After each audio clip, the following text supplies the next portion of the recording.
ಪ್ರಾರ್ಥನೆ. ಓಂ ಸದಾಶಿವಸಮಾರಂಭಾಂ ಶಂಕರಾಚಾರ್ಯಮಧ್ಯಮಾಂ ಅಸ್ಮದಾಚಾರ್ಯಪರ್ಯಂತಾಂ ವಂದೇ ಗುರುಪರಂಪರಾಂ. ಶ್ರುತಿಸ್ಮೃತಿಪುರಾಣಾನಾಂ ಆಲಯಂ ಕರುಣಾಲಯಂ ನಮಾಮಿ ಭಗವತ್ಪಾದಂ ಶಂಕರಂ ಲೋಕಶಂಕರಂ. ಶಂಕರಂ ಶಂಕರಾಚಾರ್ಯಂ ಕೇಶವಂ ಬಾದರಾಯಣಂ ಸೂತ್ರಭಾಷ್ಯಕೃತೌ ವಂದೇ ಭಗವಂತೌ ಪುನಃ ಪುನಃ. ಈಶ್ವರೋ ಗುರುರಾತ್ಮೇತಿ ಮೂರ್ತಿಭೇದ ವಿಭಾಗಿನೇ ವ್ಯೋಮವದ್ವ್ಯಾಪ್ತದೇಹಾಯ ದಕ್ಷಿಣಾಮೂರ್ತಯೇ ನಮಃ. ಗುಕಾರಸ್ತು ಅಂಧಕಾರೋ ವೈ ಋಕಾರಸ್ತನ್ನಿವರ್ತಕಃ ಅಂಧಕಾರ ನಿರೋಧಿತ್ವಾತ್ ಗುರುರಿತ್ಯಭಿಧೀಯತೆ.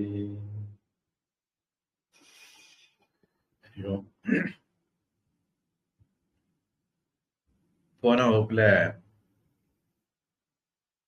சதாசிவ பிரம்மேந்திரருடைய கேலத்தி மம ஹிருதயே அது சொல்லும்போது அவருடைய மற்ற பாடல்கள் ஞாபகம் வரல. மானச சஞ்சரரே பிரம்மணி மானச சஞ்சரரே அப்படிங்கிற மாதிரி ஒரு பாடல். பொதுவா கர்நாடக சங்கீத கச்சேரிகள்ல பலரும் பாடுற ஒரு பாடல். அது மாதிரி பிபரே ராமரசம்,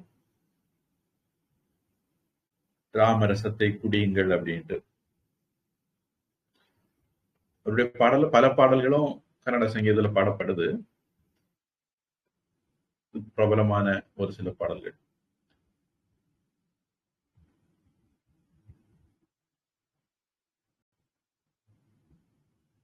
பதினாறு இன்னைக்கு பார்க்கணும். 15 வரைக்கும் போன வகுப்புல பார்த்திருக்கிறோம்.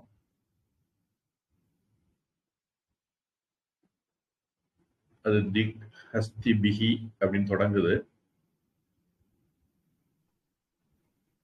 அது ஒவ்வொரு மாதிரி போட்டிருக்காங்க.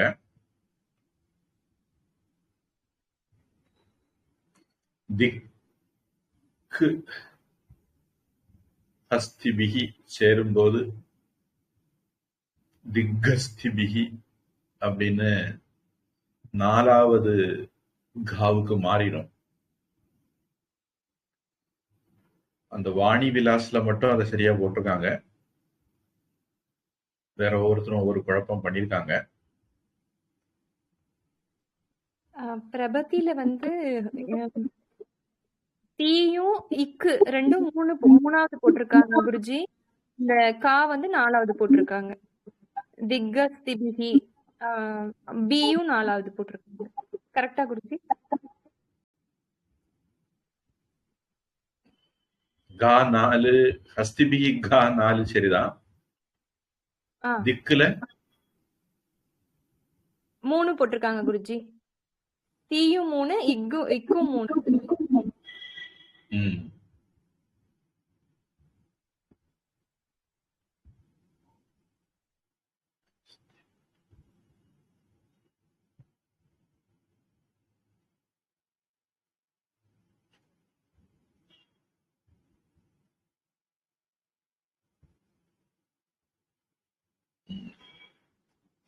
அது சரியா வரும் நினைக்கிறேன்.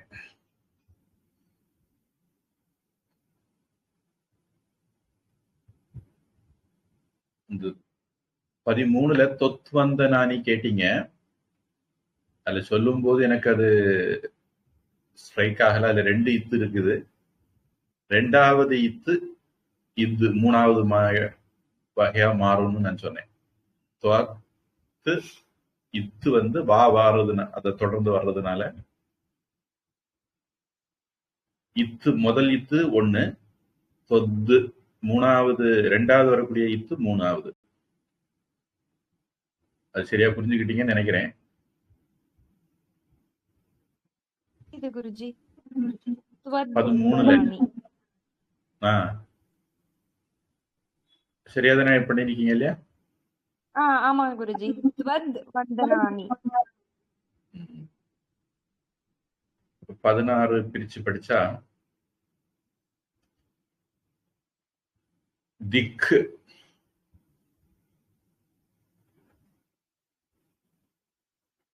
ஹஸ்திபிகி, கனக, கும்ப, முக, அவசிருஷ்ட,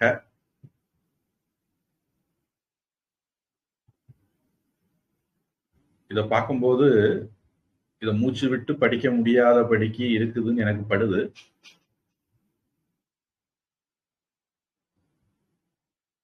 ஏன்னா சமாசம் பிரிக்க வேண்டிய இடத்துல வந்துருது. பொதுவா சமாசத்தை பிரிக்க கூடாது அப்படின்னு ஒரு சம்பிரதாயம் இருக்கு. அடுத்தது ஸ்வர், வாகினி, விமல, சாரு, ஜல, பிளிதாங்கீம், அதாவது பிளித அங்கீம், பிராத்தக நமாமி, ஜகதாம் ஜனனீம், அசேஷ, லோக அதிநாத, கிருஹிணீம், அமிர்த அப்தி புத்ரீம். ரெண்டாவது வரி அதே மாதிரி பிரிக்க முடியாதபடிக்கு தான் இருக்குதுன்னு எனக்கு படுது. இப்ப நியாயமா படிச்சா திக்கஸ்திபி கனக கும்ப முகாவசிருஷ்ட சொர்வாகினி விமல சாரு ஜல பிளிதாங்கி காதர்நமாமி ஜகதாம் ஜனனீமசேஷ லோகாதிநாத கிருஹிணீம் அமிர்தாப்திபுத்ரி அப்படிங்கிறது மாதிரி மூச்சு பிடிச்சு சொல்ல வேண்டி வரும். பகவத்கீதையிலையும் இந்த மாதிரி ஒரு 2-3 ஸ்லோகங்கள் இடையில பிரிக்க முடியாதபடிக்கு இருக்கு. 5வது அத்தியாயம் நினைக்கிறேன். தம் வித்யா துக்க சம்யோக வியோகம் யோக சந்நிதம்.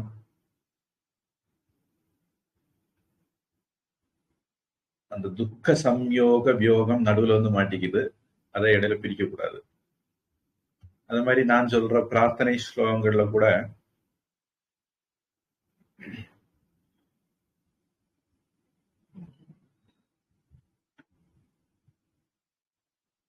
நாராயணம் பத்மபுவம் வசிஷ்டம் சக்திஞ்ச தத்புத்திர பராசரஞ்ச வியாசம் சுகம் கௌடபதம் மகாந்தம் கோவிந்த யோகீந்திரமதாஸ்ய சிஷ்யம்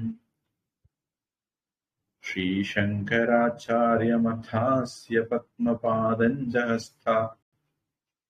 அந்த இடத்துல பத்மபாதம்னு நடுவில் மாட்டிக்குது.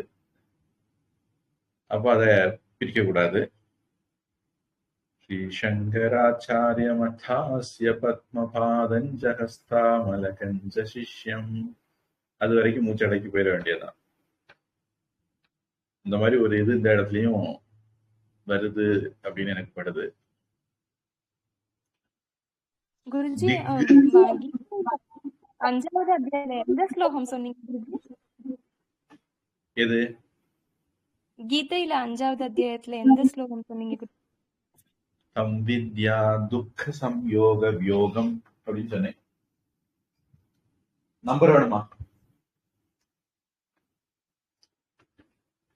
நம்பர் வேணுமா? இல்ல குருஜி.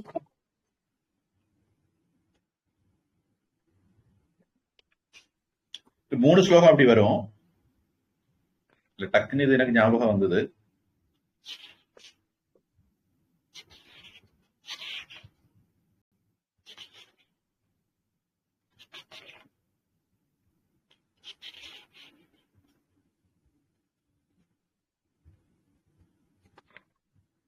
அதாவது எழுதும் போது சேர்த்து கூட எழுதியிருக்கலாம். ஆனா சிலது படிக்கும் போது பிரிச்சிட முடியும், சிலது அப்படி வராது.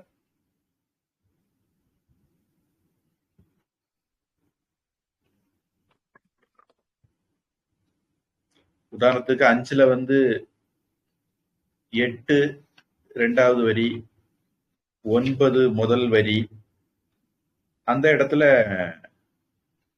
சேர்த்துதான் எழுதியிருக்காங்க. ஆனா நம்ம அந்த இடையில பிரிச்சு படிச்சாலும் தோஷம் இல்லை. நான் அதை பிரிச்சுதான் படிக்கிறேன். ஆமா, பஷ்ணன், ஸ்ருண்மன், ஸ்பிருஷன், ஜிஹ்னன், அப்படிதான் பிரிச்சு பிரிச்சுதான் படிக்கிறேன் குருஜி. பஷ்ணன், ஸ்ருண்மன், ஸ்பிருஷன், ஜிஹ்னன், அஷ்ணன், சச்சன், ஸ்வபன், ஸ்வஷன், அப்படிதான் படிக்கிறேன். அப்படி படிக்க கூடாதா குருஜி? இல்ல, அந்த இடத்துல சேர்த்து எழுதியிருந்தாலும் அப்படி பிரிச்சு படிக்கிறதுக்கு இடம் இருக்கு. எழுதும்போது சம்ஸ்கிருதத்துல ஒரே ஐடியா கோடு போட்டு எழுதியிருப்பாங்க, அந்த இடத்துல பிரிச்சும் படிச்சுக்கலாம். ஆனா சம்வித்யாத் அதுல அந்த மாதிரி முடியாது.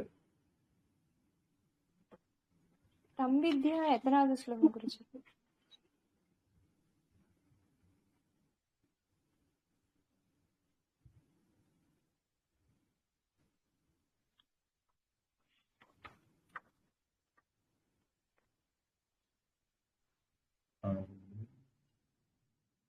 ஆறு ஸ்லோகம் தப்பா சொல்லியிருப்பேன் நினைக்கிறேன். 6:23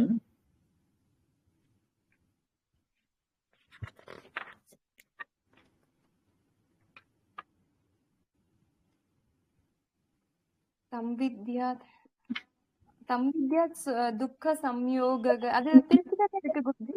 சம்வித்யா துக்க சம்யோக யோகம் யோக சந்நிதம் பிரிச்சுதான் இருக்கு குருஜி.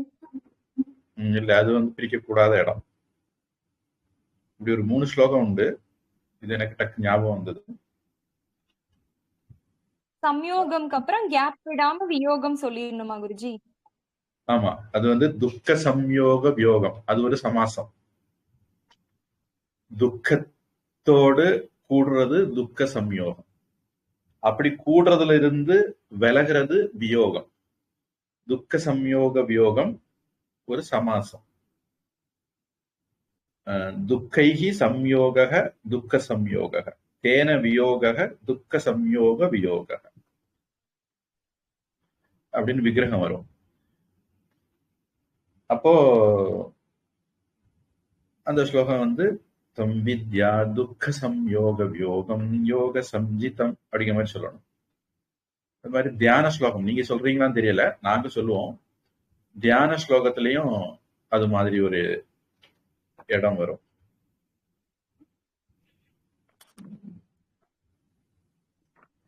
கீதா தியான ஸ்லோகம் சொல்றது உண்டா குருஜி? தியான ஸ்லோகம் எது நீங்க எது சொல்லுவீங்க? நாங்க துவமேவ மாதாச்ச பிதா துவமேவ சொல்லிட்டு கீதா சொல்ல ஆரம்பிச்சிருவோம். கீதா மகாத்மியம் சொல்லுவோம். தியான ஸ்லோகம்னா எது குருஜி? மதுசூதன சரஸ்வதினு ஒரு பெரிய மகான் இருந்தாரு. அந்த நாகா சாதுக்கள் பரம்பரையுடைய நிறுவனர் அவர் தான். அவரு வந்து கீதைக்கு உரையெல்லாம் எழுதியிருக்கிறாரு. பிருந்தாவன்ல ரொம்ப பிரபலம். அவர் ரொம்ப பெரிய கிருஷ்ண பக்தரா இருந்தவர். அவரு வந்து கொஞ்சம் ஸ்லோகங்கள் எழுதியிருக்காரு. அதான் கீதா தியான ஸ்லோகங்கள்னு சொல்லுவாங்க.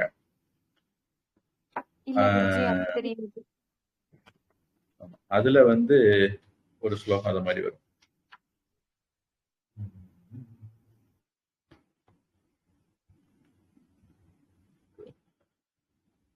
நான் இந்த 6:23 மார்க் பண்ணிக்கிறேன் குருஜி. இது நான் சேர்த்து பிரிச்சு பிரிச்சு தான் சொல்லிக்கிட்டு இருந்தேன். நான் நோட் பண்ணிக்கிறேன் குருஜி. இனிமே சேர்த்து சொல்றேன். கீதையில அப்படி ஒரு 3 இடங்கள் 4 இடங்கள் வருது. எனக்கு இது டக்கு ஞாபகம் வந்தது. பொதுவா சமாசம்ங்கிறது கணவன் மனைவி மாதிரி பிரிக்க கூடாது அப்படிம்பாங்க. அது மாதிரி தாய் பெற்றோர் குழந்தைகளுக்கு இடையில போகக்கூடாது, பசு கண்ணுக்கு இடையில போகக்கூடாது, வேதி பூஜாரி யாக குண்டம் பூஜாரி அவங்க இடையில போகக்கூடாது. இந்த மாதிரி சில சம்பிரதாயங்கள். அது அவங்களுக்கு பிரிச்சு வச்ச பாவத்துக்கு சமானம்ன்ற மாதிரி.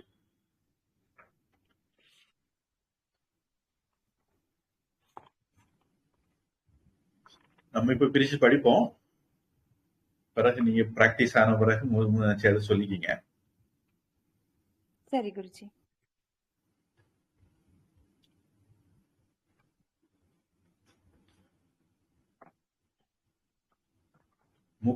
திக்கு ஹஸ்திபிகி அப்படிங்கிற அந்த ஹா பல மாற்றங்களை அடைஞ்சு கடைசியா கா அப்படிங்கிற மாதிரி மாறிடும். இப்ப திக்கஸ்திபிகி அப்படின்னா திக்குல உள்ள இக்கு வந்து அதுவும் இக்கா மாறிடும்.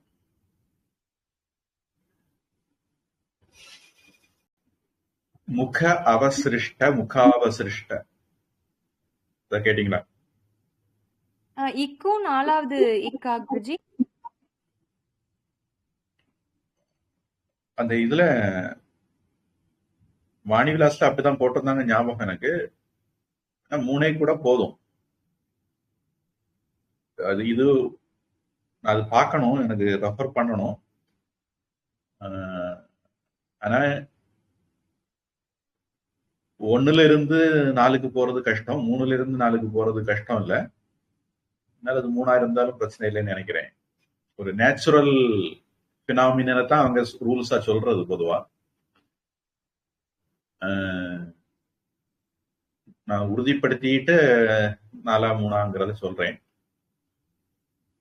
என்கிட்ட என்னுடைய நோட்ஸ் கைவசம் இல்லை, அந்த சூத்திரம் ஞாபகப்படுத்தணும்.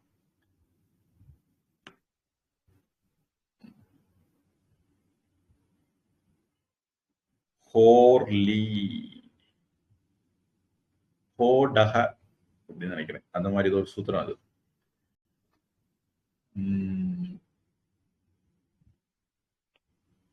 ஸ்வர்வாகினி சூத்திரம்னா கிராமர் ரூல்ஸ் ஆகுச்சு. அதாவது சமஸ்கிருத பாஷைக்கு நிறைய இலக்கணங்கள் இருக்கு. அந்த இலக்கணங்கள்ல கடைசியா வந்தது அநேகமா குப்தர்கள் ஆட்சி காலத்துல வந்திருக்கலாம், 1300 வருஷத்துக்கு முன்ன வந்திருக்கலாம். அது வந்து பாணினி, ஆதிசேஷனுடைய அவதாரம் அப்படின்னு அவர் சொல்லுவாங்க. இல்ல இல்ல, அது வந்து பதஞ்சலி. அவர் வந்து இதுக்கு விளக்கம் எழுதினாரு. பாணினி அப்படின்னு ஒரு மகரிஷி இருந்தாரு. அவரு வந்து இதுக்கு முன்னாடி இருந்த எல்லா சிஸ்டங்களையும் மனசுல வச்சுக்கிட்டு, லேட்டஸ்ட் மாற்றங்களையும் மனசுல வச்சுக்கிட்டு ஒரு சிஸ்டம் உருவாக்குனார். அதுதான் இன்னைக்கு பிரபலமா இருக்குது. அனுமான் வந்து 9 பாணினிக்கு முன்னாடி இருந்த 9 கூட படிச்சிருக்காரு அப்படின்ட்டு ராமாயணத்துல உத்தரகாண்டத்துல நினைக்கிறேன், அல்லது சுந்தரகாண்டத்துல நவவியாக்கரண பண்டிதன் போல பேசுகிறான்னு ராமன் அவரை சொல்றார். அந்த 9 வியாக்கரணங்கள் என்னன்னு ஒரு லிஸ்ட் இருக்கு, ஸ்லோகம் இருக்கு. அதுல அந்த 9ஐயும் மனசுல வச்சுக்கிட்டு அதுக்கு பிறகு வந்த மாற்றங்களையும் மனசு. பொதுவா முதல் விஷயம் நாம தெரிஞ்சுக்க வேண்டியது, கிராமர் அப்படிங்கிறது நாம என்ன பண்ணணும் அப்படின்னு சொல்ற புஸ்தகம் கிடையாது. இதுவரையிலும் என்ன பண்ணியிருக்காங்க அப்படின்னு சொல்ற ஒரு புஸ்தகம். அப்போ நமக்கு ஒரு பழைய காலத்து இலக்கியத்தை எடுத்து படிக்கும்போது அந்த இலக்கியத்தினுடைய அமைப்பை புரிஞ்சுக்கிறதுக்கான டிப்ஸ் அந்த கிராமர் புத்தகத்துல இருக்கும். அதாவது முதல்ல இலக்கியம் வரும், அந்த இலக்கியத்தினுடைய கட்டமைப்பை விளக்குறதுக்கு எழுதப்படக்கூடிய நூல்கள் தான் இலக்கணம். நிறைய பேருக்கு இந்த விஷயத்துல ஒரு பெரிய குழப்பம் இருக்கு. அதனால அவங்க இலக்கணப்படிதான் எல்லாம் செய்யணும்னு வற்புறுத்துவாங்க. இலக்கணம் நமக்கு எப்படி உதவும்னா, அந்த இலக்கண நூல் வர்றதுக்கு முன்னாடி இருந்த நூல்களை எல்லாம் அதனுடைய கட்டமைப்பை புரிஞ்சுக்கிறதுக்கு உதவும். இலக்கியத்துக்கு பிறகுதான் இலக்கியத்தை கட்டமைப்பை விளக்குறதுக்கு தான் இலக்கண நூல்கள். அதுல பாணினி வந்து ப்ரோக்ராமிங் லாங்குவேஜ் மாதிரி பண்ணியிருக்காரு. பொதுவாகவே சூத்திரங்கள் அப்படின்னால அந்த மாதிரிதான். அது பிரம்மசூத்திரமா இருக்கட்டும், தொல்காப்பிய தமிழ் இலக்கண நூலான தொல்காப்பிய சூத்திரமா இருக்கட்டும், நன்னூறு சூத்திரமா இருக்கட்டும், இல்ல இருந்ததாக கருதப்பட்ட தொல்காப்பியத்துடைய குரு அகஸ்தியர் எழுதப்பட்ட அகஸ்திய சூத்திரமா இருக்கட்டும். சூத்திரம்ங்கிறது ஒரு விதமான இலக்கிய வகை. குறைந்த வார்த்தைகள்ல ஒரு கருத்தை சொல்ல முயற்சி பண்ணுவாங்க.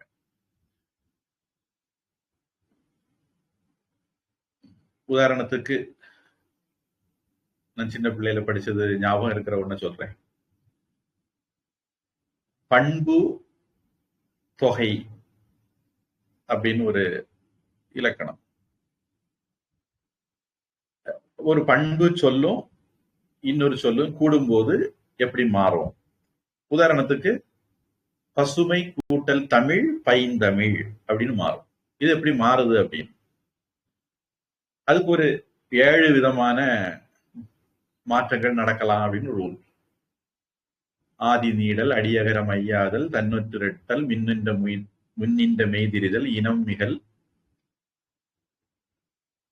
இப்படி ஒரு 7. இப்போ ஈறு போதல், இடை உகரம் ஈயாதல், அதுக்கப்புறம் ஆதி நீடல், அடியகரம் ஐயாதல், தன்னுற்றிரட்டல், முன்னின்ற மெய்திரிதல், இனம் மிகல். அப்ப முதல்ல சாத்தியமானது என்ன? ஈறு போதல். அந்த பசு மையில உள்ள மை போயிடும். இந்த பசுமை, செம்மை, கருமை இது எல்லாத்துக்கும் இந்த மாதிரி அப்ளை ஆகும். கருமை தேள் கருந்தேளா மாறிடும். அப்போ முதல்ல பசுமை மை போயிருது, ஈறு போதல் மை போயிருது, பசு கூட்டல் தமிழ் மாறும். அப்புறம் இடை உகரம் ஈயாதல், இடையில இருக்கிற ஊ ஈ ஆயிரும். அப்போ பசுங்கிறது பசி அப்படின்னு மாறிடும்.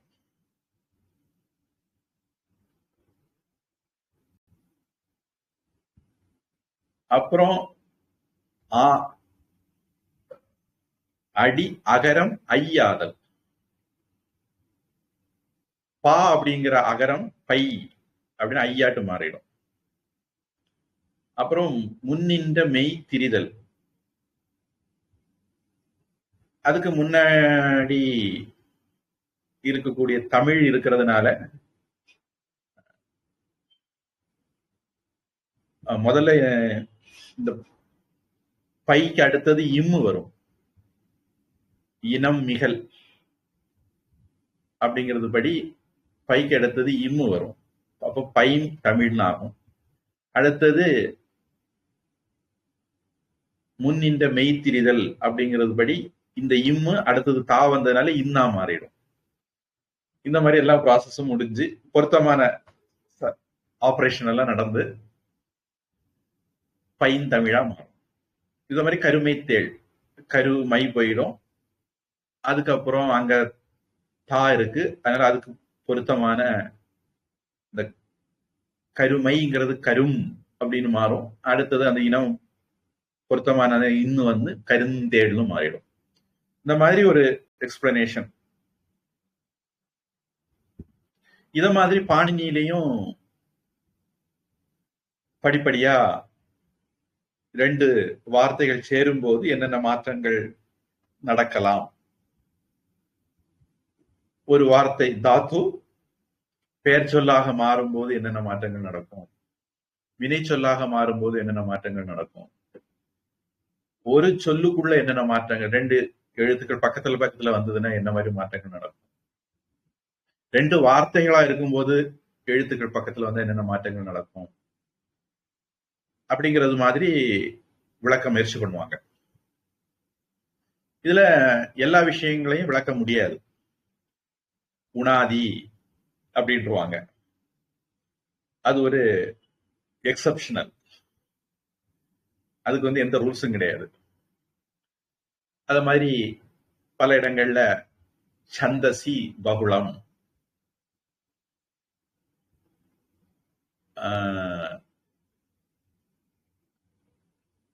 வா அப்படி இருக்கலாம், இப்படி இருக்கலாம்.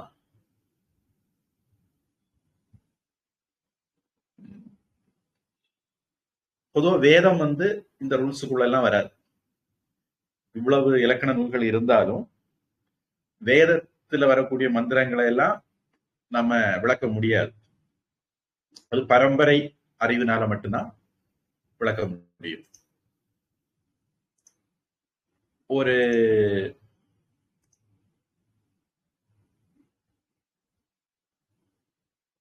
முக்கால்வாசி இந்த இலக்கணம் படிச்சு வச்சிருந்தோம்னா வேதத்தை நம்ம குறிச்சுக்கலாம். ஆனாலும் புரிய முடியாத சில இடங்கள் இருக்கும். அப்புறம் செய்யுள்கள் எழுதக்கூடியவங்களுக்கு சில கட்டுப்பாடுகள் இருக்கும். அவங்க அந்த கட்டுப்பாடுக்குள்ள நின்று எழுதணும். அப்ப அதனால அவங்களுக்கு சில லைசன்ஸும் கொடுத்துருப்பாங்க. சில வார்த்தையில நீங்க உங்க விருப்பப்படி மாத்திக்கலாம் அப்படின்னு. நிகழ்காலத்தை எதிர்காலமா போடலாம், எதிர்காலத்தை நிகழ்காலமா போடலாம். வள்ளலார்னு நினைக்கிறேன். தாத்தா தாத்தா தா குறைக்கு என் செய்கேன் கட்சியே கம்பனே. கட்சியே கம்பனே வர்றதுனால ஒருவேளை பட்டினத்தாரா இருக்கலாம். காஞ்சிபுரத்து ஏகாம்பரநாதரை கூப்பிடுறதுனால யாரோ ஒருத்தர். ஆனா வரி இது, தாத்தா தாத்தா தாத்தா குறைக்கு என் செய்கேன். என்ன அர்த்தம் அப்படின்னா 7 தா போட்டிருக்காரு. எழுதா குறைக்கு என் செய்கேன். என் தலையில நீ எழுதல, அதுக்கு நான் என்ன பண்றது அப்படி.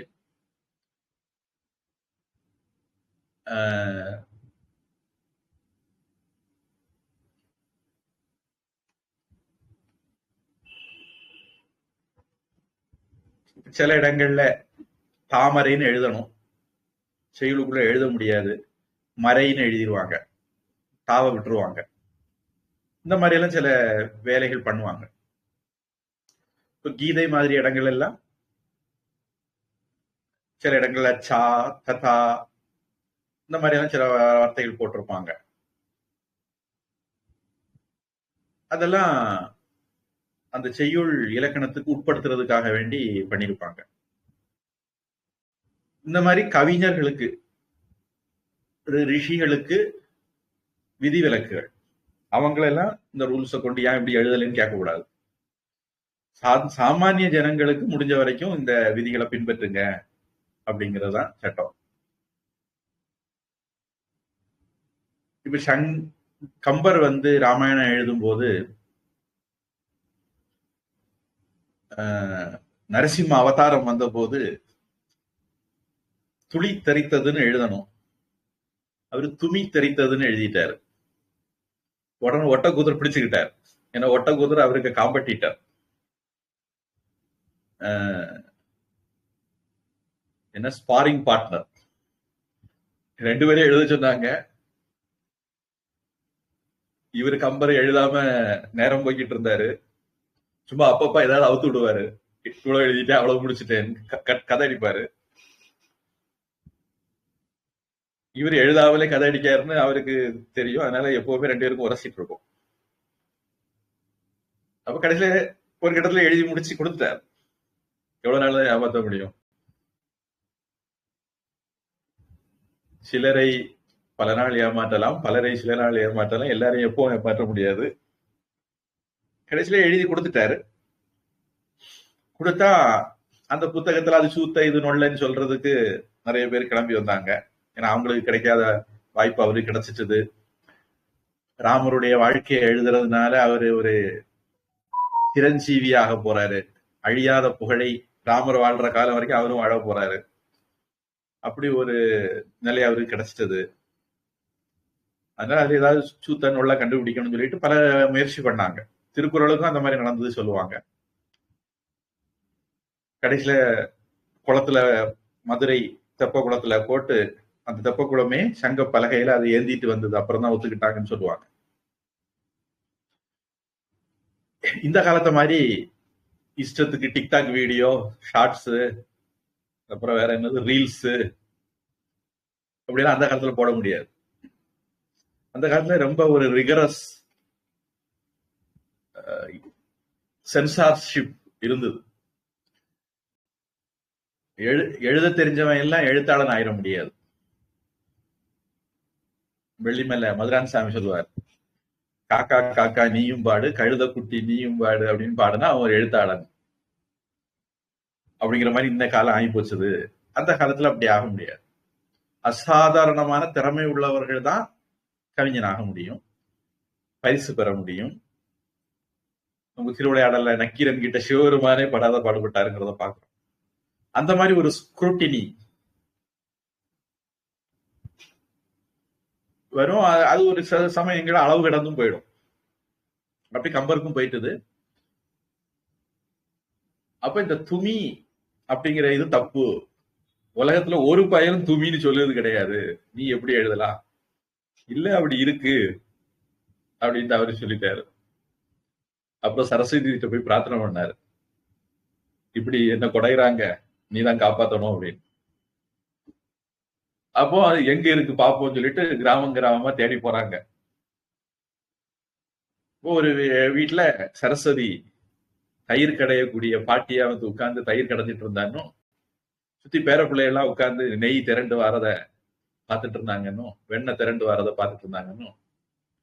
அப்போ பாட்டி பேர பிள்ளைகள்கிட்ட, தள்ளி உட்காருங்க, துமி தெரிச்சிரும் அப்படின்னு சொன்னாங்கன்னு. அப்புறம் பாத்தீங்களா இந்த பாட்டி துமின்னு சொன்னாங்க அப்படின்னு அதை பிடிச்சுக்கிட்டு பொட்ட கூத்துற மாதிரி பட்டவங்களை எல்லாம் சமாதானப்படுத்தினாருன்னு சொல்லுவாங்க. அது சுவாரஸ்யமான ஒரு விஷயங்கள். வினோத ரச மஞ்சரி அப்படின்னு ஒரு புஸ்தகம் இருக்கு. அதுல இந்த மாதிரி புலவர்கள் அவர்களுடைய வாழ்க்கையில உள்ள சம்பவங்கள் அப்படின்ட்டு ஒரு தொகுத்து எழுதியிருக்காங்க. உண்மை இருக்கலாம், கதை இருக்கலாம், ஆனா படிக்க நல்ல சுவாரஸ்யமா இருக்கும். கேள்வி கர்ண பரம்பரை கதைகளை தொகுத்து எழுதியிருக்காங்க.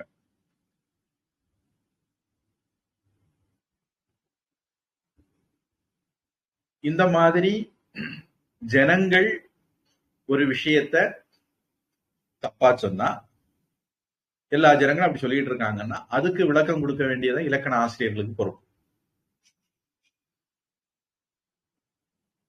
அதனால இலக்கணம்ங்கிறத இந்த மாதிரி ஒரு சரியான அர்த்தத்துல புரிஞ்சுக்கிட்டு தான் நான் இந்த வேலையெல்லாம் பண்றேன்.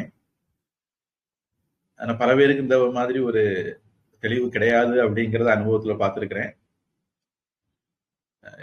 என்னுடைய ஒரு அதிர்ஷ்டம், ஒரு தமிழ் பேராசிரியர் புலவர் ஒருத்தர் என்கிட்ட இந்த விஷயத்தை அவரே சொல்லவும் செய்தார் எதேச்சையா. இலக்கியத்துக்கு பிறகுதான் இலக்கணம், இலக்கியத்தை விளக்குறதுக்கு தான் இலக்கணம்ங்கிறத எனக்கு மனசுல ஒரு அப்படித்தானே இருக்க முடியும்னு ஓடிட்டு இருந்தது, லாஜிக்கலான திங்கிங். அதை ஒரு தமிழ் பேராசிரியர் உறுதிப்படுத்தவும் செய்தார்.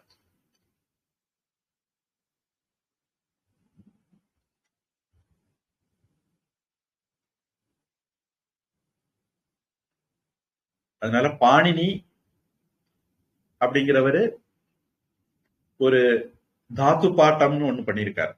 அதாவது மொத்த சம்ஸ்கிருத இலக்கிய வார்த்தைகளையும் 2000 தாத்துக்களாட்டு, அதாவது பேசிக் வேர்ட்ஸ் மாத்திருக்காரு. அப்புறம் அவரு சப்தானுசாசனம்னு ஒண்ணு வச்சிருக்காரு. அதாவது ஒலி இலக்கணத்துக்காக வேண்டி எந்தெந்த எழுத்துக்களை எப்படி எப்படி உச்சரிக்கணும். உதாரணத்துக்கு சாதாரணமா பண்ற ஒரு தப்பு, நா சொல்லும் போது அத தா வர்க்கம், தா நா தத நா சொல்லும் போது நுனி நாக்கு 2 பல்லுக்கு இடையில வரணும், அது பல்ல தொடணும். பொதுவா மலையாளிகள் மட்டும் எனக்கு தெரிஞ்சு அது சரியா சொல்லுவாங்க, வேற யாருமே அதை பண்றது இல்லை. அதனால அந்த மலையாளம் கேட்க ஒரு இனிமையா இருக்கிறதுக்கு அது ஒரு காரணம். அந்த நா அவங்க கரெக்டா சொல்லுவாங்க, நாராயணன் அப்படின்னு சொல்லுவாங்க. நம்ம சொல்றதா இருந்தா நுனி நாக்கு பல்லுக்கு உள்ள போயிடும், அப்ப நாராயணன். அது வந்து ரானா, தானா இல்ல. நம்ம சொல்ல வேண்டியது தானா. இத மாதிரி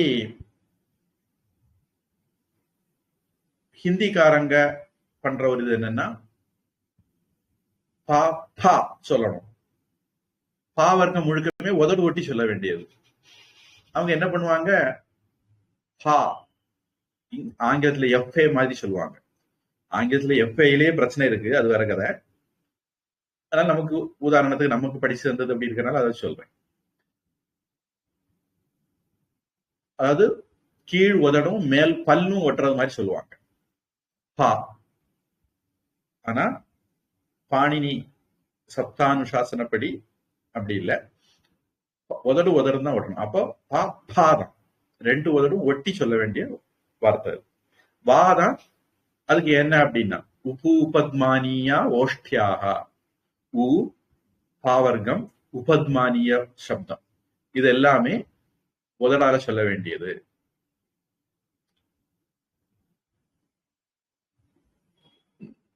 லித்து லசாஸ் தந்தியாக, லு தாவர்க்கம் சா, இது எல்லாமே நாக்கோ பல்லோட சம்பந்தப்பட்டு சொல்ல வேண்டியது. தந்தியாக. வகாரோ தந்திய ஓஷ்டியக, வாங்கிறது மட்டும்தான் பல்லும் வரணும் உதடும் வரணும், வா. இந்த மாதிரி அதுவும் ஒரு செட் எழுதி வச்சிருக்காரு. அடுத்தது உணாதி பாட்டம்னு ஒரு செட் எழுதி வச்சிருக்காரு, மிஸ்டலானியஸ். அடுத்தது தாத்து பாட்டம், லிங்கானுசாசனம். அதாவது இந்த வார்த்தைகள் இந்த லிங்கம். சம்ஸ்கிருதத்தை பொறுத்த வரைக்கும் கொஞ்சம் தமிழ் மாதிரி கிடையாது. தமிழ்ல ஆம்பளைகள் எல்லாம் ஆண்லிங்கம், பெம்பளைகள் எல்லாம் பெண்லிங்கம், அத மாதிரி பிரிச்சிருவோம் சிம்பிளா. இனி மனுஷர்கள் அல்லாதது அது வந்து அகரிணை, ஒன்றன் பால் பலவின் பால்னு ஆயிடும். பொதுவா இப்படி இருந்தாலும் சில சமயங்கள்ல வித்தியாசப்படுத்துறதும் உண்டு. மனுஷங்களை அகரிணை மாதிரி பேசுறதும் உண்டு, விலங்குகளை உயிரினை மாதிரி பேசுறதும் உண்டு. ஆனா பொதுவா கொஞ்சம் எளிமை தமிழ்ல. சம்ஸ்கிருதம் அப்படி இல்லை. பாணினி மாதிரிப்பட்டவங்க பல பரம்பரையில எப்படி எந்த லிங்கத்துல அது பயன்படுத்தப்படுதோ அதே லிங்கத்துல நாம புரிஞ்சுக்கிறோம். இப்போ உபனிஷத்து ஸ்திரீலிங்கம் அப்படிங்கிறது பரம்பரை. அதனால கீதா அப்படிங்கிறதும் ஸ்ரீலிங்கம் ஆக்கப்பட்டது. அப்ப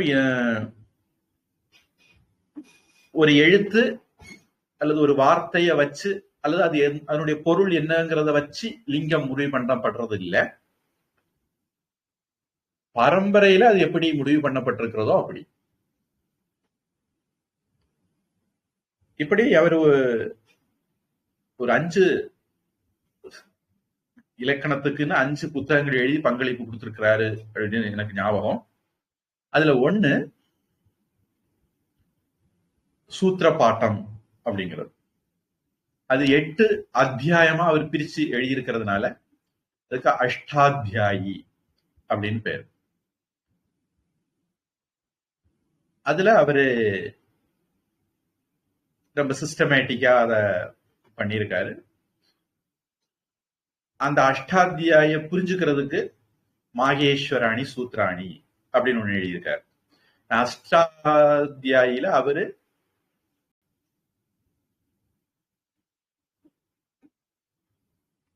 சில கோடு லாங்குவேஜ் பயன்படுத்தியிருக்காரு. அந்த கோடு லாங்குவேஜ டெசிஃபர் பண்றதுக்கு புரிஞ்சுக்கிறதுக்கு இந்த மாகேஸ்வராணி சூத்ராணி அவசியம்.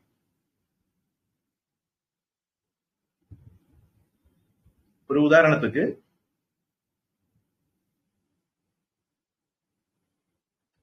தொல்காப்பியர் என்ன பண்ணியிருப்பாரு, உயிர் வரின் உக்குரல் மெய் விட்டு ஓடும். உயிர் வந்தால் உ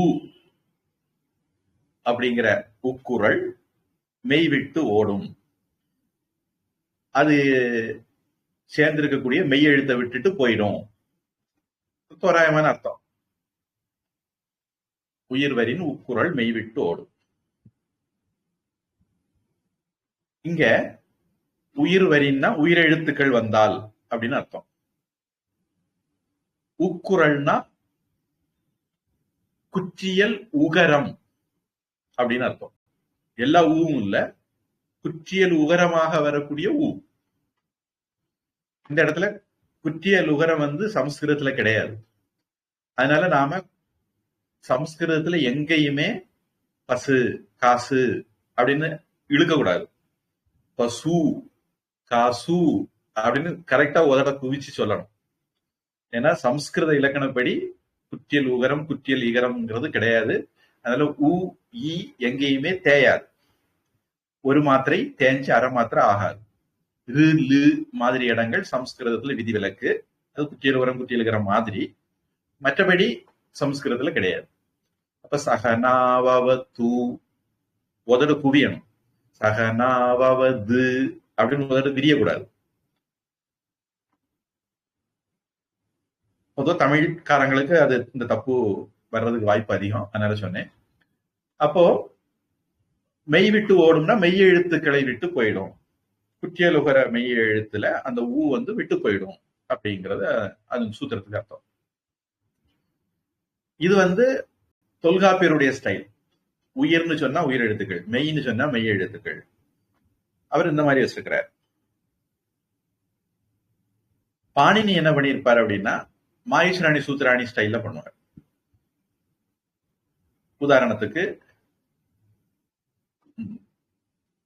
ஆண்பால் சொற்கள் அப்படின்னு சொல்லணும்னா சம்ஸ்கிருதத்துல என்ன சொல்லுவாங்கன்னா அஜந்த புல்லிங்கம் அப்படிம்பாங்க. அதாவது உயிரெழுத்தில் முடியக்கூடிய ஒரு ஆண்பால் சொல் உயிரெழுத்திலையும் முடியலாம், பெண்பால் மெய்யெழுத்திலையும் முடியலாம். உயிரெழுத்தில் முடியக்கூடிய ஆண்பால் சொற்கள் அப்படின்னு சொல்லணும்னா அஜந்த புல்லிங்கம்னு சொல்லுவாங்க. அச்சு அந்த அஜந்தன்னு மாறுது.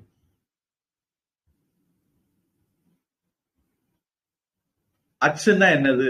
பாணினியை பொறுத்த வரைக்கும் அச்சுன்னா உயிரெழுத்து. அது உயிரெழுத்துன்னு சொல்ல வேண்டிய ஸ்வராகான்னு சொல்லதுக்கு பதிலா அச்சுன்னு சொல்லிடுவார். இப்போ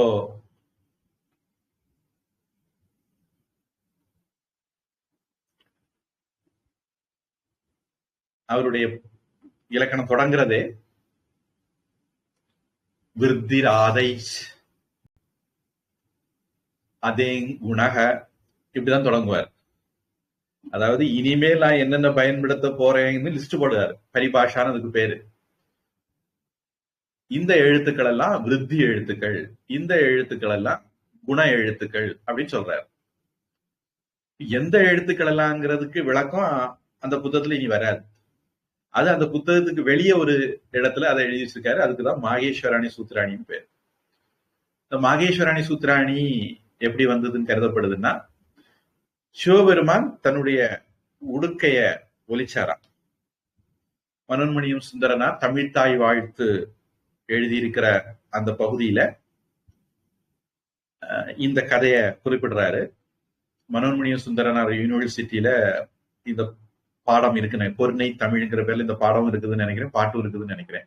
ஒரிஜினல் முழு பாட்டும் இருக்கு, கருணாநிதி சென்சார் பண்ணாதது. அதுல இப்படி சிவபெருமான் உடுக்கைய ஒலிச்சாரா, அதுக்கு வலது பக்கம் இருந்தும் இடது பக்கம் இருந்தும் ஒலிகள் வந்துதான், வலது பக்கம் இருந்து வந்த ஒலிகள் எல்லாம் சம்ஸ்கிருதம் ஆச்சுதான், இடது பக்கம் இருந்து வந்த ஒலிகள் எல்லாம் தமிழ் ஆச்சுதான் அப்படிங்கிற மாதிரி எழுதியிருப்பார். அப்படி ஒரு பரம்பரை கதை இருக்கு.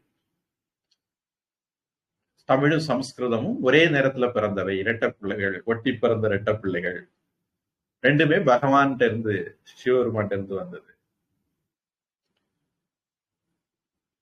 அத அகஸ்தியர் இந்த இடது பக்கம் இருந்து வந்த ஒலியை கிரகிச்சுக்கிட்டு தமிழ் பண்ணாரு. பாணினி வலது பக்கம் இருந்து வந்த ஒலிகளை வச்சு சம்ஸ்கிருதம் பண்ணாரு அப்படின்னு அந்த கதை போகும்.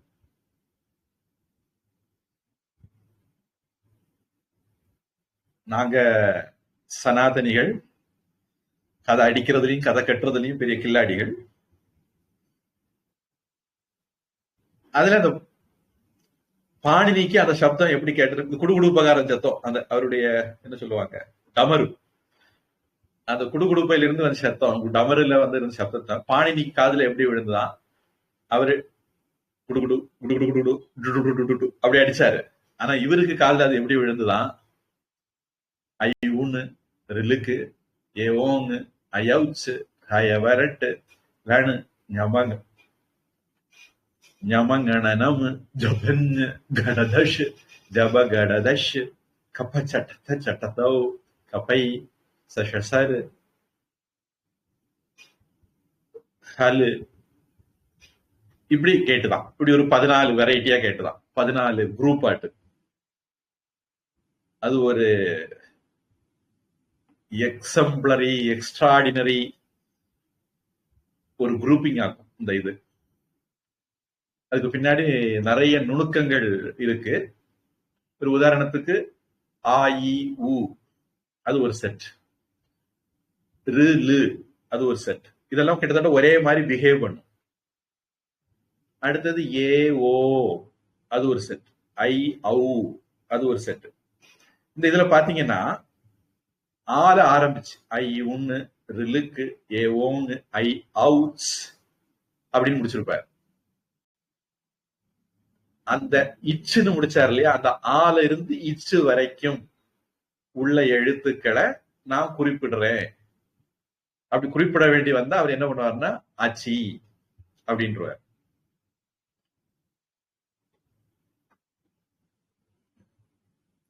இகோ என் அச்சி,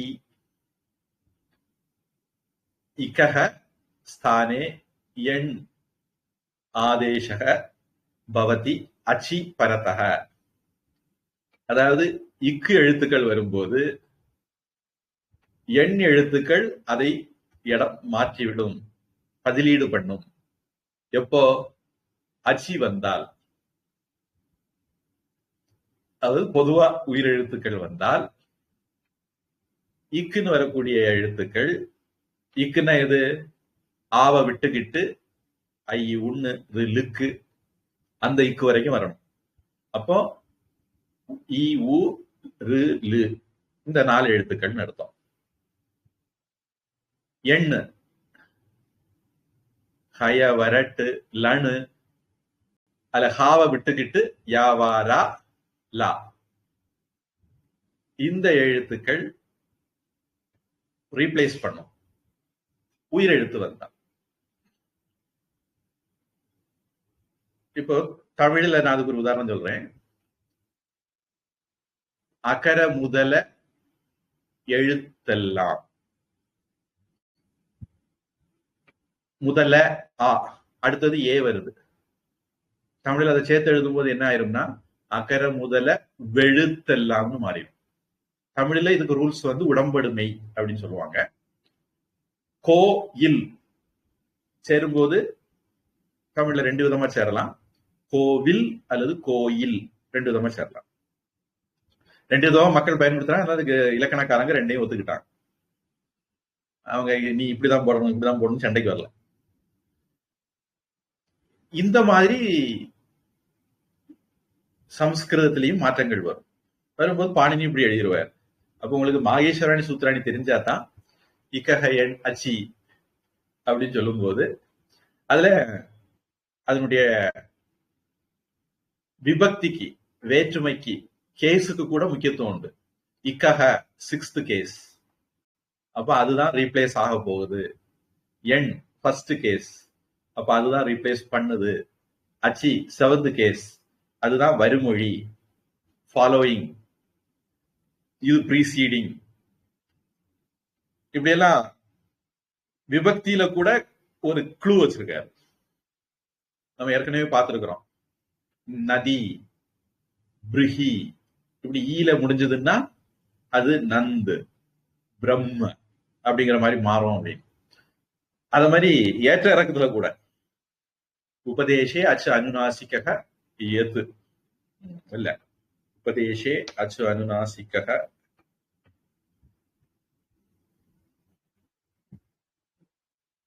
அது இல்ல, வேற ஒண்ணு.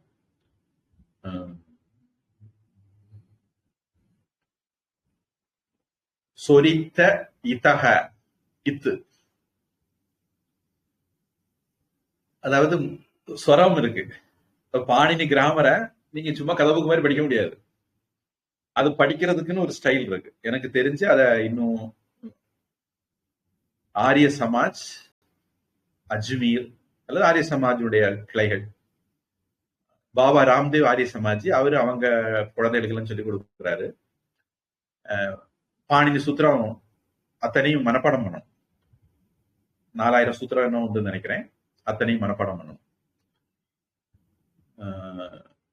சொரித்த இத்தக சொரித்தமாட்டு ஒன்ன சொன்னால் அது வந்து டம்மி லெட்டர். இத்து டம்மி. நான் எனக்கு பாஷை உங்களுக்கு புரியுதுன்னு சொல்றேன். அது வேற சிக்னிபிகன்ஸ் இருக்கு. அது வந்து இத்தா எடுத்துக்கணும்.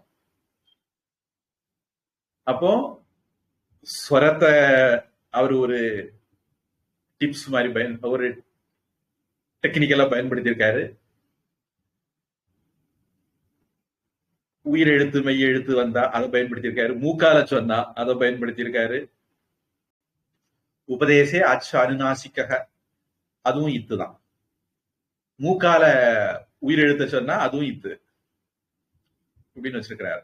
உதாரணத்துக்கு டுக்குருன்ஸ் கரணே பஜ கோவிந்தம் பஜ கோவிந்தம் கோவிந்தம் பஜ மூடமதே சம்பிராப்தே சந்நிஹிதே காலே நகி நகி ரக்ஷதி டுக்ருஞ்ச் கரணே. இந்த டுக்ருஞ்ச் கரணேங்கிறது பாணினி தாத்து பாட்டத்துல பாணினி எழுதி வச்சிருக்கிறது. இதுல டு அப்படிங்கிறது வந்து இத்து. ஆத்தி அந்தவ் டக்கித்தவ் முதல்ல வரக்கூடிய தாக்கா தா வந்து ஈத்து லெட்டர் டம்மி லெட்டர் அப்படின்னு. பட் டூ அப்ப அதுக்கு அர்த்தம் இல்லை. அர்த்தம் இல்லைன்னா அதுக்கு சில ஆபரேஷன் வேலைகள் உண்டு. ஆனா அது மெயின் தாத்துல கணக்குல வராது. அடுத்தது க்ரு, அது தாத்து. டு க்ரு இன்னு, அந்த இன்னு வந்து இத்து லெட்டர். அப்ப ஒரிஜினல் டுக்ரஞ்சுன்னு படிச்சாலும் ஒரிஜினல் தாத்துங்கிறது க்ரு மட்டும்தான். இந்த டூ ஏன் வந்ததுன்னா அது கிருத்திருமம் அப்படின்னு அது மாறும். அதை காட்டுறதுக்காக வேண்டி இந்த டூ உட்கார்ந்துருக்கு. இத மாதிரி சில ஆபரேஷன் எல்லா வார்த்தைகளும் அப்படி மாறாது. இந்த வார்த்தை அப்படி மாறும். அதை காட்டுறது இதனுடைய ஒரு வேலை. இன்னும் ஏன் இருக்குன்னா அது உபயபதி. அதாவது சமஸ்கிருதத்துல ஆத்மநேபதி உபயபதினு ரெண்டு இருக்கு. அதனுடைய சிக்னிபிகன்ஸ் என்னன்னு இன்னைக்கு சொல்லக்கூடிய சூழல்ல நம்ம இல்லை. ஆனா பழைய காலத்துல அந்த மாதிரி பிரிச்சு வச்சிருக்காங்க.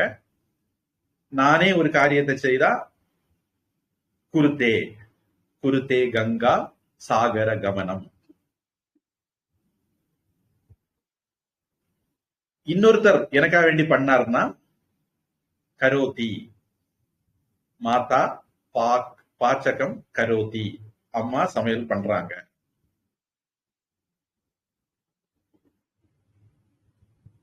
அதனால ஆத்மனை பதம் பரஸ்மை பதம். மற்றவர்களுக்காக செய்தால் பரஸ்மை பதம், தனக்காக செய்தால் ஆத்மனை பதம்னு இருந்திருக்கலாம் ஒரு யூகம். இன்னைக்கு அந்த வேறுபாடுகள் அப்படி சொல்லும்படியா இல்ல.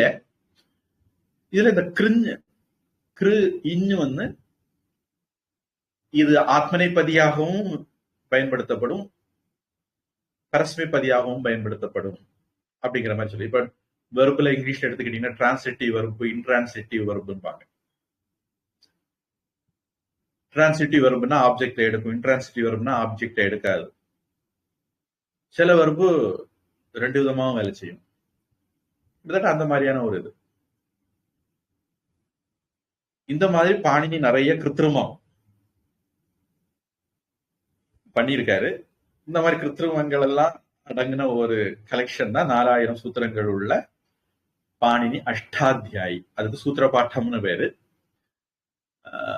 பொதுவா ப்ரோக்ராமிங் லாங்குவேஜ் கம்ப்யூட்டர்ல தெரிஞ்சவங்க அந்த கட்டமைப்பை பார்த்து அசந்துருவாங்க. நாங்க ப்ரோக்ராம் எழுதுறதை விட ரொம்ப சூப்பரா எழுதியிருக்கிறாரு. இந்த மாதிரி சில காரணங்களால சம்ஸ்கிருதம் கம்ப்யூட்டருக்கு உகந்த மொழி அப்படின்னு சொல்றாங்க. பொதுவா தமிழக பாரத மொழிகள் எல்லாமே ஒரு நல்ல இலக்கண கட்டமைப்பு உள்ளது. முக்கியமா தமிழ், சம்ஸ்கிருதம், தமிழ். இந்த ரெண்டுமே கணினிக்கு மிஷின் லாங்குவேஜுக்கு உகந்ததுதான். ஏன்னா ஒரு நல்ல ஒரு ஸ்ட்ரக்சர்டு லாங்குவேஜஸ். இது இப்படித்தான், இப்படி வந்தா இப்படித்தான் வரும், இந்த மாதிரி தெளிவா டிஃபைன் பண்ணி இருக்கிறதுனால. இங்கிலீஷ மாதிரி சியூடி எழுதுனா கட்டுனுபடி, பியூடி எழுதுனா பட்டுனுபடி, பியூடி எழுதுனா புட்டுனுபடி. ஏன் அதுக்கெல்லாம் ரூல்ஸ் கிடையாது. அது மாதிரி READ பிரசிடென்ஸ்ல வந்தா ரீடுன்னு படி, பாஸ்டன்ஸ்ல வந்தா ரெட்டுன்னு படி. அப்புறம் நெய்பர் என்னென்ன எழுத்து வேணாலும் எழுதிக்கோ, எல்லாத்தையும் உச்சரிக்க வேண்டிய கட்டாயம் கிடையாது.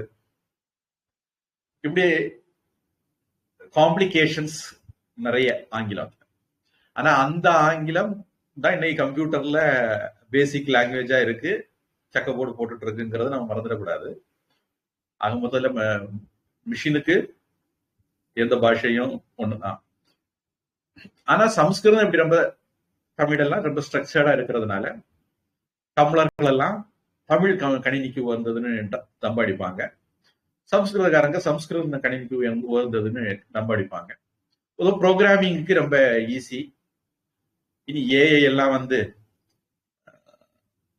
ரோபோட் எல்லாம் வந்து ரோபோட்டுக்கு விஷயங்களை புரிஞ்சுக்கிட சொல்லும் போது இந்த மாதிரி ஸ்ட்ரக்சர்டு டெஃபினிட் சிஸ்டம் வந்து மிஷினுக்கு ஈஸியா இருக்கும்.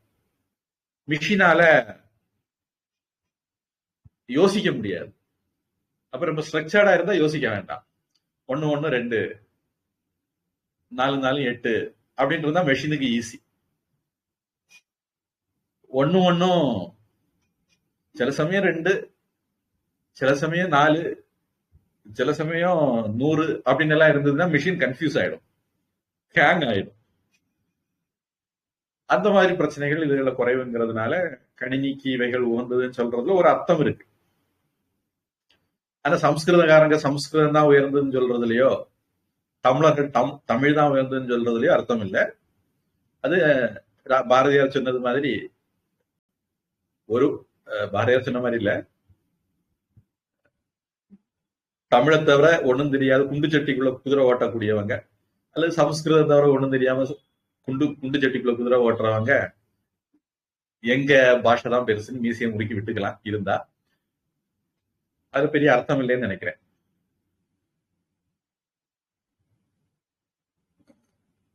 இது வந்து பாணினி பத்தி ஒரு அவுட்லைன்.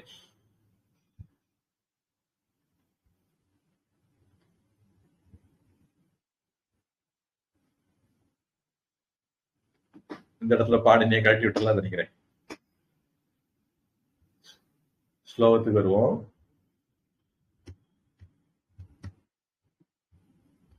ஸ்வஹ வாகினி, அது வந்து சொர் வாகினி அப்படின்னு மாறும்.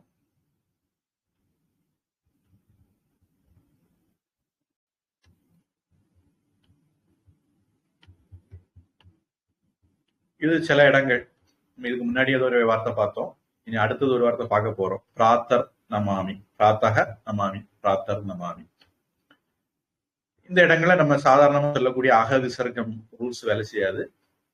ஏன்னா அந்த எழுத்துக்களே, அந்த வேர்ச்சொற்களே இயல்பிலேயே தன் கிட்ட இர் உள்ளதா இருந்ததுன்னா அது இர்ராதான் மாறும். வேர்ச்சொற்கள் இயல்புல இஸ் உள்ளதா இருந்தால் அது இஸ்ஸா மாறும், இல்லைன்னா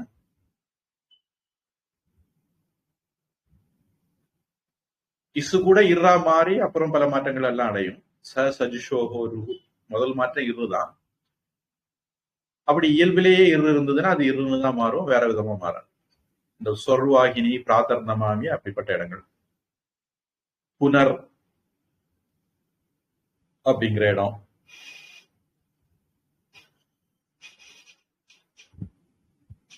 பிளித அங்கீம், பிளிதாங்கீம்,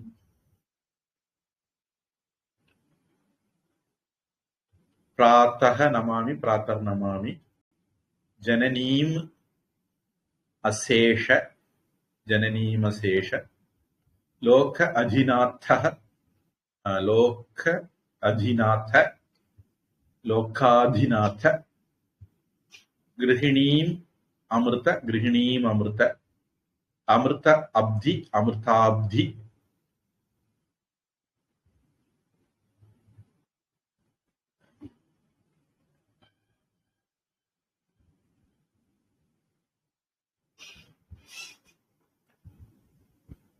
ஒத்த எழுத்துக்கள் வந்தால் தீர்க்கம். ஆவும் ஆவும் வந்தா ஆ ஆயிடும். அதுக்கு ஒரு சூத்திரம் உண்டு, இப்ப ஞாபகம் வரல.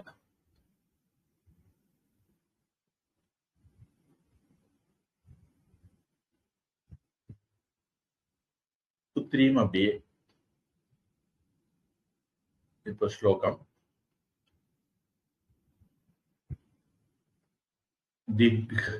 திக்கஸ்திபிஹ் கனக கும்ப முகாவ. அந்த இதுல கஸ்திபிஹி சொல்லி கனக சொல்லலாம், அல்லது கஸ்திபிஹ் கனக அகன்னா போட்டது மாதிரி அந்த காவ அகன்னாவுக்கு பிறகு வரக்கூடிய கா மாதிரி எஃகு அப்படி தமிழ்ல சொல்றது மாதிரி சொல்லலாம். ஜிஹ்வா மூலிய கா அகுக விசர்ஜனியா கண்டியா. திக்கஸ்திபிஹ் கனக கும்ப முகாவசிருஷ்ட. திக்கஸ்திபிஹ் கனக கும்ப முகாவசிருஷ்ட. திக்கஸ்திபிஹ் கனக கும்ப முகாவசிருஷ்ட. திக்கஸ்திபிஹ் கனக கும்ப முகாவசிருஷ்ட. திக்கஸ்திபிஹ் கனக கும்ப முகாவசிருஷ்ட. திக்கஸ்திபிஹ் கனக கும்ப முகாவசிருஷ்ட.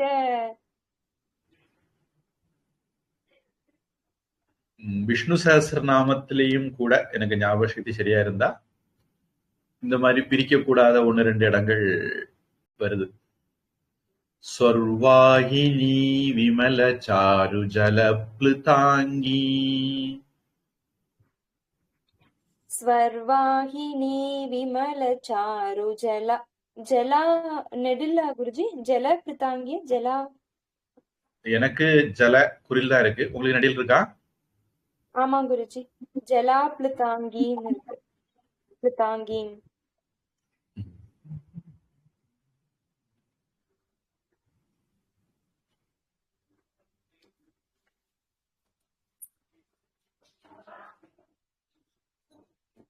ராமகிருஷ்ண மடத்து புத்தகத்திலேயும் ஜலா குறில் தான் இருக்கு, குறிலுக்கு தான் வாய்ப்பு அதிகம். ஜலா அது அதாவது இது வந்து ஒரு காம்பவுண்டு. பொதுவா காம்பவுண்ட்ல வந்து வேர் சொல்ல தான் பயன்படுத்துவாங்க. ஜல அப்படிங்கிறது தான் வேர் சொல், அதனால அது வந்து நெடிலா வர்றதுக்கு வாய்ப்பு கம்மி. சரிங்க குருஜி. ஸ்வர்வாகினி விமல சாரு ஜலா ஜல பிளித்தாங்கீம். ஸ்வர்வாகினி விமல சாரு ஜல பிளித்தாங்கீம். प्रातर्नमामि जगतां जननीमशेष. प्रातर्नमामि जगतां जननीमशेष. प्रातर्नमामि जगतां जननीमशेष. प्रातर्नमामि जगतां जननीमशेष. प्रातर्नमामि जगतां जननीमशेष. प्रातर्नमामि जगतां जननीमशेष. लोकाधिनाथ गृहिणीममृताब्धिपुत्रीम्. लोकाधिनाथ गृहिणीममृताब्धिपुत्रीम्. लोकाधिनाथ गृहिणीममृताब्धिपुत्रीम्. लोकाधिनाथ गृहिणीममृताब्धिपुत्रीम्. लोकाधिनाथ गृहिणीममृताब्धिपुत्रीम्. लोकाधिनाथ गृहिणीममृताब्धिपुत्रीम्.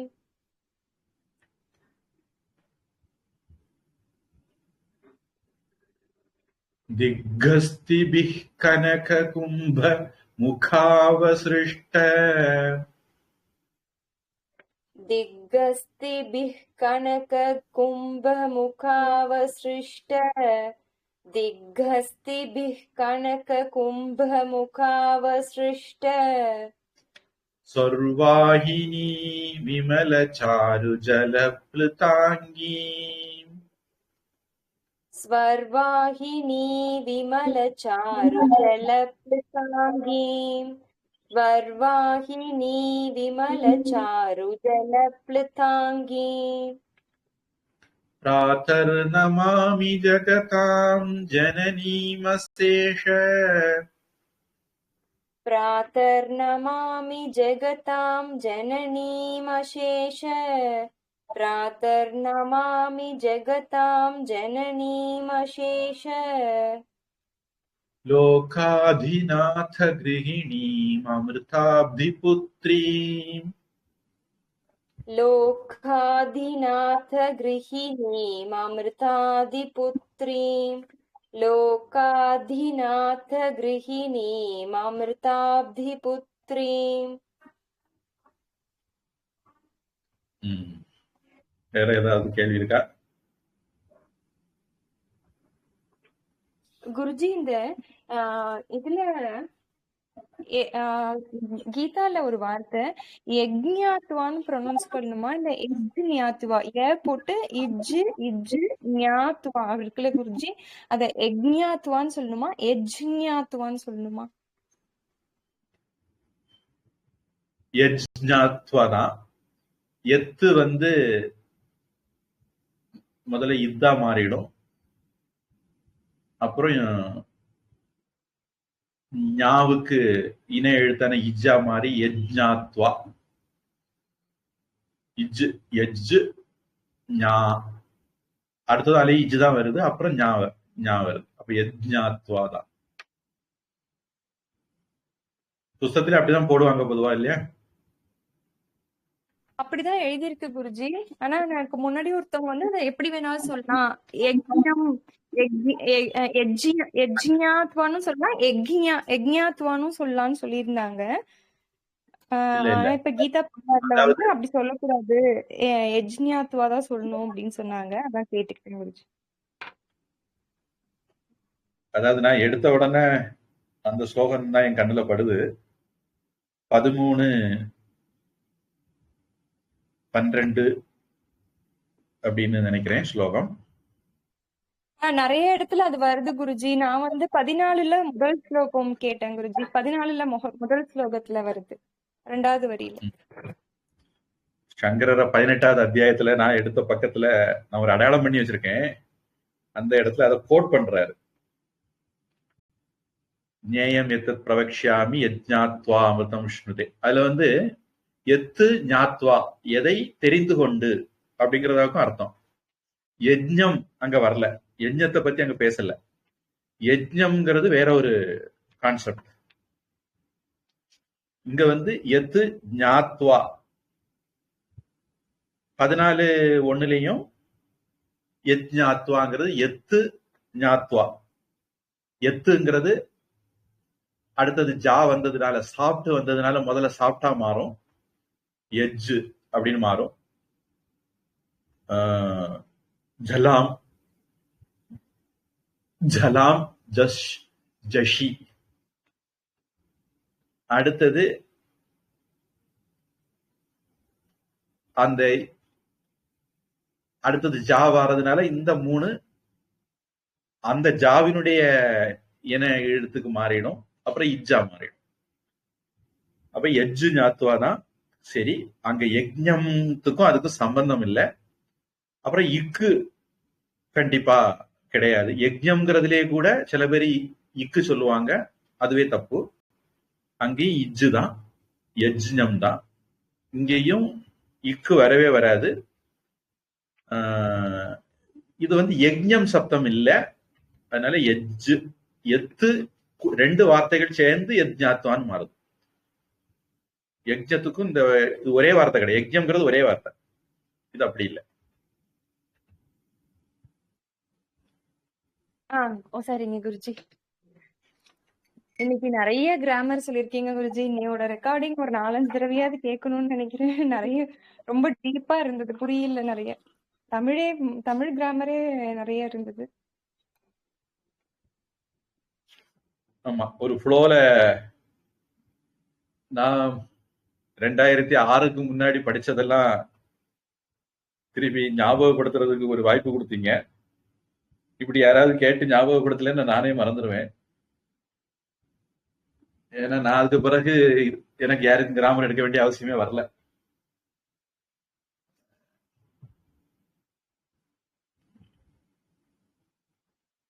அதனால யாரையாவது 4 பலிகடாவை பிடிச்சு வச்சு கிராமர் சொல்லி கொடுத்தா தான் நான் படிச்சதெல்லாம் திருப்பி ஞாபகம் வரும் எனக்கு. இருந்தாலும் மைன்யூட் டீடைல் ஞாபகம் இல்லாட்டாலும் அதனுடைய ஸ்ட்ரக்சர் நம்ம ஞாபகம் இருக்குது.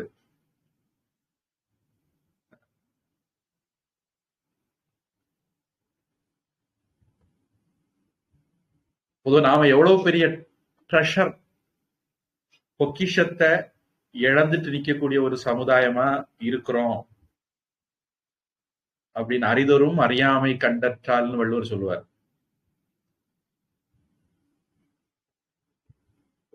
தமிழ்நாட்டு முட்டாப்பையில ஒருத்தனும் பாரம்பரியம் எதையும் தெரிஞ்சுக்கிறதே கிடையாது, கத்துக்கிறதே கிடையாது. கத்துக்காம கத்துக்காம கத்துக்காம நாம எவ்வளவோ விஷயங்களை இழந்தாச்சு. மிச்சம் மீதி இருக்கிறதையாவது கத்துக்கிட்டாதானே காப்பாற்ற முடியும். அதை கத்துக்கிறதுக்கு ஆள் இல்ல, கத்துக்கிறவங்களை ஆதரிக்கிறதுக்கு ஆள் இல்ல. சில பேரு இத டிஜிட்டலைஸ் பண்றதுக்கு முயற்சி பண்ணிட்டு இருக்காங்க. நானும் கொஞ்சம் எல்லாம் பண்ணேன். எனக்கு கம்ப்யூட்டர்ல சில வேலை பண்ணதுல எல்லாம் வாஷ் அவுட் ஆயிட்டுது. நான் பண்ண ஒர்க் எல்லாம் போச்சுது. நானும் நிறைய டிஜிட்டலைஸ் பண்ணேன். சரி, யாருக்காவது பயன்படும் யாராவது பயன்படுத்துவாங்க அப்படின்னு நினைச்சு. ஆனா எனக்கு நான் 2006ல படிச்சு முடிச்சேன். இப்ப 20 வருஷம் ஆக போகுது. எனக்கு நம்பிக்கை இல்லை. இனிமேல் ஒரு தலைமுறை இதெல்லாம் படிச்சு புரிஞ்சுக்கிடணும், தெரிஞ்சுக்கிடணும், பயன்படுத்தணும்னு இனி ஒரு தலைமுறை வருமா அப்படிங்கிறது நம்பிக்கை குறைஞ்சுக்கிட்டு தான் வருது. ஆனா நம்முடைய முன்னோர்கள் எவ்வளவு அறிவாளிகள், எவ்வளவு அற்புதமான காரியங்கள் எல்லாம் பண்ணியிருக்காங்க அப்படிங்கறதெல்லாம் கத்துக்கிட்டா தானே தெரியும். இந்த முட்டாப்பையில நம்முடைய பாரம்பரியத்தையே தெரிஞ்சுக்கவே முயற்சி பண்றது கிடையாது. ஆனா ஹிந்துக்களுக்கு ஒண்ணும் தெரியாது, இந்தியாவில் ஒண்ணும் கிடையாது அப்படின்னு சொல்லுவாங்க. ஆனா நம்முடைய ஒரு அதிர்ஷ்டம், எவதோ 4 பைத்தியக்காரங்க வெளிநாட்டுல இருந்து கிளம்பி வந்து இதுகளை படிக்க முயற்சி பண்ணி இதனுடைய சிறப்புகளை புரிஞ்சுக்கிட்டு அதுகளை வெளிநாடுகளுக்கு கொண்டு போய் அவங்க மொழியில அதை எழுதி பிரச்சாரம் பண்ணி, மேக்ஸ் முல்லர் எல்லாம் கிறிஸ்தவனாக இருந்து இந்து மத பாரம்பரிய இயல்பான கிறிஸ்தவ புத்தியினால ஹிந்து மதத்தை பழிக்கிறதுக்கு வேண்டிதான் படிக்க ஆரம்பிச்சார். அப்புறம் ஒரு கட்டத்துக்கு பிறகு அவர் ஹிந்து மதத்துல அனுதாபியா மாறிட்டார். இது நான் சொல்றது தமிழக முதல்வர் சொல்ற அனுதாபி இல்ல, உண்மையான அனுதாபிய சொன்னேன். அதனால ஒரு மனசாட்சின்னு ஒருத்தனுக்கு இருந்ததுன்னா அவன் முதல்ல ஹிந்து மதத்தை பத்தி குறை சொல்றதுக்கு முன்னாடி அதுல என்ன இருக்குன்னு தெரிஞ்சுக்க முயற்சி பண்ணணும். அப்புறம் தெரிஞ்சுக்கிட்டு ஏதாவது விமர்சனம் பண்ண முயற்சி பண்ணணும். சொல்லுவாங்க, வெளிநாட்டுக்காரங்க நம்ம ஊர்ல இருந்து எல்லாத்தையும் கொள்ளடிச்சு கொண்டு போகணும்னு நினைச்சாங்களாம். பக்தியார் கில்ஜின்னு ஒருத்தன் நாளந்தாவில் இருக்கிற அத்தனையும் தீ கொளுத்திட்டான். அவனுக்கு அவன் தீ கொளுத்தின வீர தீர பிரதாபத்துல பாராட்டி இன்னமும் அந்த ரயில்வே ஸ்டேஷனுக்கு பேரு பக்தியார் கில்ஜி. இத மாதிரி சூடு சொரண மான வெக்கம் கெட்ட ஒரு நாடு ஜனங்கள் உலகத்துல இருக்கவே மாட்டாங்க. ராமருக்கு கோவில் கட்டதுக்கு நீதிமன்றத்துல போய் கைய காலை பிடிச்சு நக்கி திருப்பு வாங்கிட்டு கோவில் கட்டுறாங்க. மதுரா, காசி விஸ்வநாதர்லாம் கெட்டுறதுக்கு காவல் இருக்காங்க. அப்படிப்பட்ட சோத்த தின்றமா வேற என்னவும் தின்றமான்னு தெரியல, அப்படிப்பட்ட ஒரு ஜந்து கூட்டமா நாம இருக்கிறோம். இந்த மாதிரி கொளுத்துனது அழிஞ்சது எல்லாம் போக ஏதோ சில வெளிநாட்டுக்காரங்க அவங்க நாட்டு, முக்கியமா ஜெர்மன் நினைக்கிறேன், இங்க உள்ளதெல்லாம் அங்க கொண்டு போகணும்னு நினைச்சாங்க. அப்புறம் பார்த்தா அவங்களுக்கு புரிஞ்சது இது நடைமுறை சாத்தியம் இல்ல.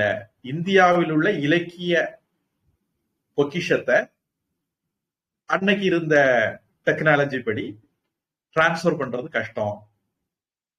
அதனால அந்த ஆள் என்ன பண்ணாரா, எல்லா புஸ்தகத்துக்கு தலைப்பு மட்டுமாவது எழுதிக்கிடுவோம், புஸ்தகத்தை கொண்டு போட்டா பரவாயில்ல, புஸ்தகத்துக்கு தலைப்பெல்லாம் எழுதுவோம்னு நினைச்சாராம். அப்படி புஸ்தகங்களுடைய தலைப்பு மட்டுமே எழுதி 200-300 கோவேறு கழுதையில ஏற்றி கொண்டு போனாங்க. அவ்வளவு நூல்கள் நம்ம நாட்டுல இருந்திருக்கு. இதெல்லாம் நாம படிக்காததுனால நம்முடைய அறியாமையை முதலாக்குறதுக்காக வேண்டி அறவேக்காடுகள், அயோக்கியர்கள்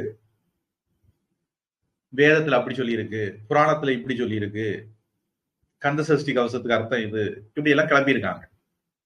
இதுக்கெல்லாம் அவங்க மேல குத்தம் சொல்ல முடியாது, அவங்கள கழுத்து எடுக்கணும், அது வேற கதை. ஆனா முதல்ல அதுக்கு கழுத்து எடுக்க வேண்டியது நம்ம கழுத்து தான். ஏன்னா அதெல்லாம் படிச்சு தெரிஞ்சுக்காம இருக்கிறது நம்முடைய தவறு. அதுல இப்போ கவனிக்கிறேன், நாங்க எல்லாம் இங்க சமய வகுப்பு அப்படின்னு ஒண்ணு நடத்துறோம். ஒரு 1975 சுமார்ல இருந்து இத்தனை வருஷமா நடந்துட்டு இருக்கு. 50 வருஷம் ஆக போகுதுன்னு நினைக்கிறேன். இவ்வளவு ஒரு சிறந்த பணி நடந்தும்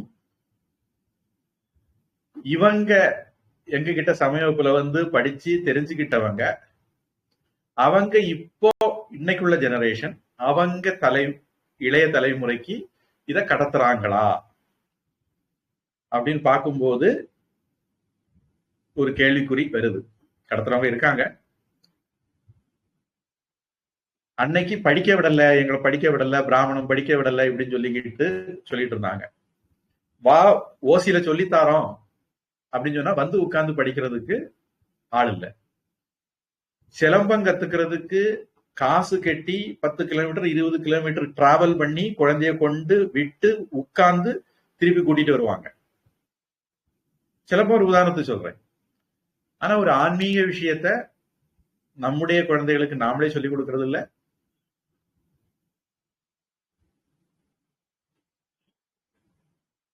அல்லது தெரிஞ்சுக்கிறதுக்கு எங்கேயாவது வாய்ப்பு கிடைக்கணும், அதை தேடி போய் கத்துக் கொடுக்கறது இல்ல. நான் சுமார் 20 வருஷமா என்னமோ இந்த மாவட்டத்துல இருக்கிறேன். இன்னும் எத்தனை நாள் இருப்பேன்னு எனக்கு தெரியாது. உயிரோட இருப்பேங்கிறத சொல்லல, அது 100க்கு சோத்து கிளப்பேன். ஆனா எத்தனை நாள் இந்த மாவட்டத்துல இருப்பேன்னு தெரியாது.